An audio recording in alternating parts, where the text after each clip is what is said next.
গোলাঘাটত অসম আৰক্ষীৰ অৱসৰপ্ৰাপ্ত বিষয়ববীয়াৰ প্ৰীতি সন্মিলন।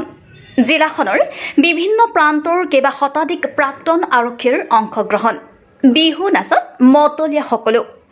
মাঘ বিহু উপলক্ষে আজি গোলাঘাটৰ বগৰীজেংস্থিত আৰক্ষী নিৱেশ খেলপথাৰত জিলা আৰক্ষী প্ৰশাসনৰ দ্বাৰা অনুষ্ঠিত কৰা হয় অৱসৰপ্ৰাপ্ত আৰক্ষী বিষয়ববীয়াসকলৰ সৈতে গোলাঘাট আৰক্ষীৰ প্ৰীতি সন্মিলন। অৱসৰপ্ৰাপ্ত আৰক্ষী বিষয়ববীয়াসকলৰ বিভিন্ন সমস্যা আছে আৰু সেই সমস্যাসমূহ সমাধানৰ বাট মুকলি কৰাৰ উদ্দেশ্যে এই প্ৰীতি সন্মিলন আয়োজন কৰা হৈছে। আজি আমাৰ অসম আৰক্ষীৰ সঞ্চালক প্ৰধান মহোদয়ৰ আদেশ মৰ্মে আমাৰ আজি অৱসৰপ্ৰাপ্ত আৰক্ষী বিষয়া আৰু কৰ্মচাৰীসকলৰ আজি এটা সন্মিলন আমি অনুষ্ঠিত কৰিছোঁ।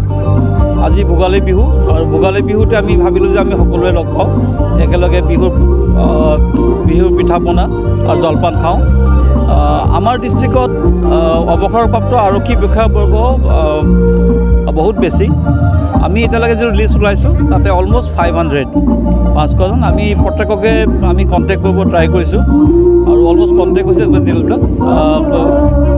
বহুতো বিষয়া কৰ্মচাৰীয়ে অৱসৰপ্ৰাপ্তসকলে তেওঁলোকৰ স্বাস্থ্যজনিত কাৰণত তেওঁলোকে আজি আহিব পৰা নাই। তথাপিতো more than 300 এতিয়ালৈকে more than 300 আহিছে। বহুত ভাল লাগিছে। তেওঁলোক আমাৰ পৰামৰ্শদাতা, তেওঁলোকে বহুত অভিজ্ঞতা পাইছে আৰু আমি সেইকাৰণে আজি এই পবিত্ৰ দিনত তেওঁলোকৰ লগত একেলগে লগ হৈ আৰু তেওঁলোকৰ যিবিলাক অভাৱ অসুবিধা যিবিলাক আছে তেওঁলোকক আমি কেনেধৰণে আমি পূৰণ কৰিব পাৰোঁ বহুতো আছে। যেনেদৰে ৰিটায়াৰ্ড আৰ্মিসকলৰ যেনেকৈ জিলা সৈনিক বোৰ্ড থাকে তেনেকৈ আমিও এতিয়া ভাবিছোঁ জিলা আৰক্ষী এটা বোৰ্ড গঠন কৰিবলৈ। আমাৰ গোলাঘাট জিলাৰ আজি আয়ুক্ত মহোদয়ো আহিছিলে, তেখেতে প্ৰতিশ্ৰুতি দিছে যে আমাৰ যিটো জিলা আৰক্ষী বোৰ্ড থাকিব সেইটো তেওঁ পূৰ্ণ সহযোগিতা আগবঢ়াব আৰু যিমান ধৰণৰ যেনেকুৱা ধৰণৰ প্ৰব্লেম হয় সেয়া থাকিব। আমাৰ লগতে আমাৰ special DIG training Lachit Borphukan police একাডেমীৰ পৰা আহিছে ব্ৰিগেডিয়াৰ চৰণদীপ সিং ছাৰ, তেখেতেও আমাক বহুমূলীয়া পৰামৰ্শ আগবঢ়াইছে।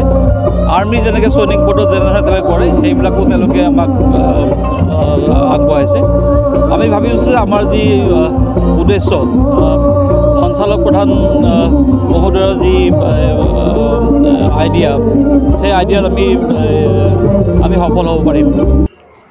জিলাখনৰ বিভিন্ন প্ৰান্তৰ প্ৰায় 3 শতাধিক অৱসৰপ্ৰাপ্ত আৰক্ষী বিষয়ববীয়াৰ উপস্থিতিত উক্ত সন্মিলনত তেওঁলোকৰ অভাৱ অভিযোগ বুজ ল'লে অসম আৰক্ষীৰ বিশেষ DIG চৰণপ্ৰীতে, গোলাঘাট জিলাৰ আৰক্ষী অধীক্ষক ৰাজেন সিং আৰু জিলা আয়ুক্ত পুলক মহন্তই।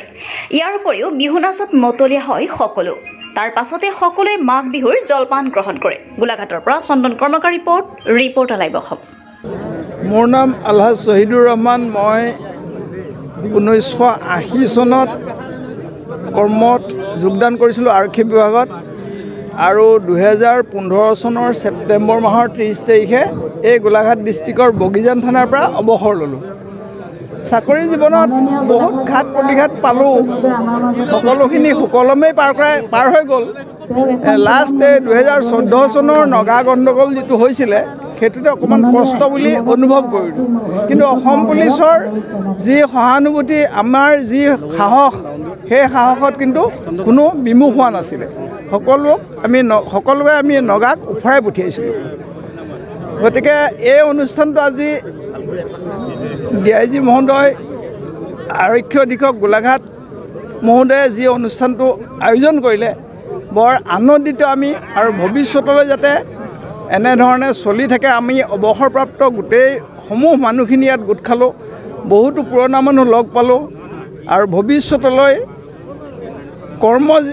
কৰ্মৰত আৰক্ষী বিভাগক আমি অনুৰোধ কৰিছোঁ যাতে সতৰ্কভাৱে সফলতাৰে কৰ্ম কৰি যায়। ইয়াকে মই মোৰ বক্তব্য সামৰণি মাৰিলোঁ।